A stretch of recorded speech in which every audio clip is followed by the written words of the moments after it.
మీ అందరికీ తెలుసు భారతదేశ చరిత్రలో మొట్టమొదటిసారిగా తెలంగాణ ప్రభుత్వం కులగణన సర్వే క్యాస్ట్ సర్వే మొదలుపెట్టి ఇచ్చి దాన్ని కంప్లీట్ చేసిన ఒక చరిత్ర సృష్టించిన గౌరవ ముఖ్యమంత్రి రేవంత్ రెడ్డి గారు ఆయన కేబినెట్ దానికి సూచనలు ఇచ్చిన రాహుల్ గాంధీ గారి సూచన మీద ఈ సర్వే కంప్లీట్ చేసినారు. భారతదేశం మనకు స్వతంత్రం వచ్చినాక ఇదే మొదటిసారిగా దాని మీద ఆ సర్వే వచ్చినాక వెనుకబడిన తరగతిలో ఇంత మంచి సర్వేకు లక్షల కుటుంబాల దగ్గర వెళ్లి పర్సనల్ 1-to-1 సర్వే చేసుకొచ్చినది దాఖలా భారతదేశ చరిత్రలో ఎక్కడ లేదు. దాని మీద భారతీయ జనతా పార్టీ సంజయ్ గారు కేంద్ర మంత్రి గాని, కిషన్ రెడ్డి కేంద్ర మంత్రి గాని, లక్ష్మణ్ గారు వాళ్ళందరూ కూడా భారతీయ జనతా పార్టీ మాట్లాడుతూ బీసీలకు అన్యాయం జరిగింది, బీసీ కోటాలో ముస్లింను కల్పించినారు, ఇది ఎక్కడ కూడా చరిత్రలో లేదు.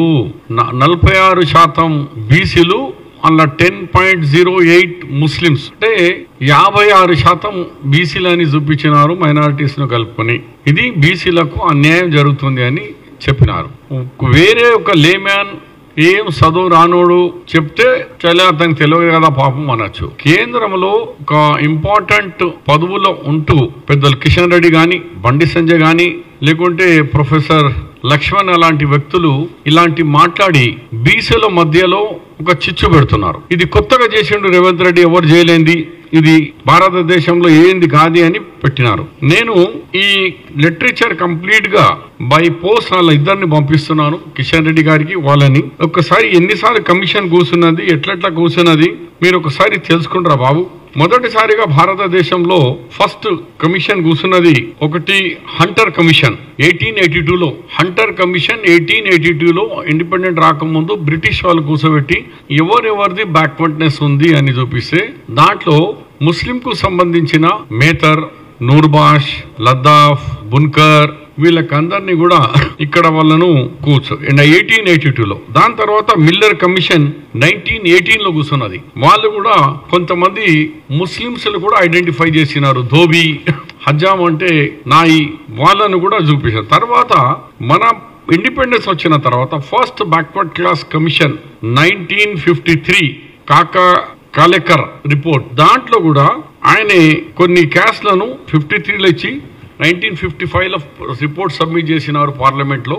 ఈ రిపోర్ట్ లో ఆయన కూడా అన్సారీ, ఖురైషీ, జుల్హా, దుదకలా, మేతర్ వీళ్ళను కూడా ఆయన కూడా కమిషన్ 55 రిపోర్ట్ లో కూడా బ్యాక్వర్డ్ క్లాస్ లిస్ట్ లో ఉంది. ప్రెసెంట్ ఈ రోజు కూడా సెంట్రల్ గవర్నమెంట్ బ్యాక్వర్డ్ క్లాస్ లో కొంతమంది ముస్లింస్ లో చాలా వెనుకబడిన ఉన్నా.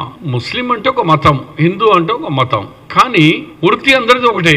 దుదకులుడిది ఒకటే వృత్తి. మేతర్, స్కాంజర్ అంటే వాళ్ళు కూడా మేతర్ చేస్తారు, హిందూస్ లో కూడా మేతర్ ఉన్నారు. తర్వాత వాషర్మెన్ హిందూస్ లో ఉన్నారు, ముస్లింస్ వాషర్మెన్ ఉన్నారు.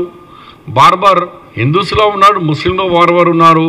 అందు గురించి సుప్రీంకోర్టు 2010లో మతం మీద కాదు, socially, educationally, economically backward Muslims చెప్పండి, వాళ్ళ మీద వృత్తి కూడా చూపియండి, ఏ వృత్తి ప్రకారంగా మరి ఇచ్చినారు. మరి ఒక కులానికి సంబంధించిన ధోబీకి ఇస్తున్నారు, ఇంకో కులానికి సంబంధించిన ధోబీకి ఇవ్వద్దు అంటే ఇది అన్యాయము అని సుప్రీంకోర్టు కూడా చెప్పడం జరిగింది.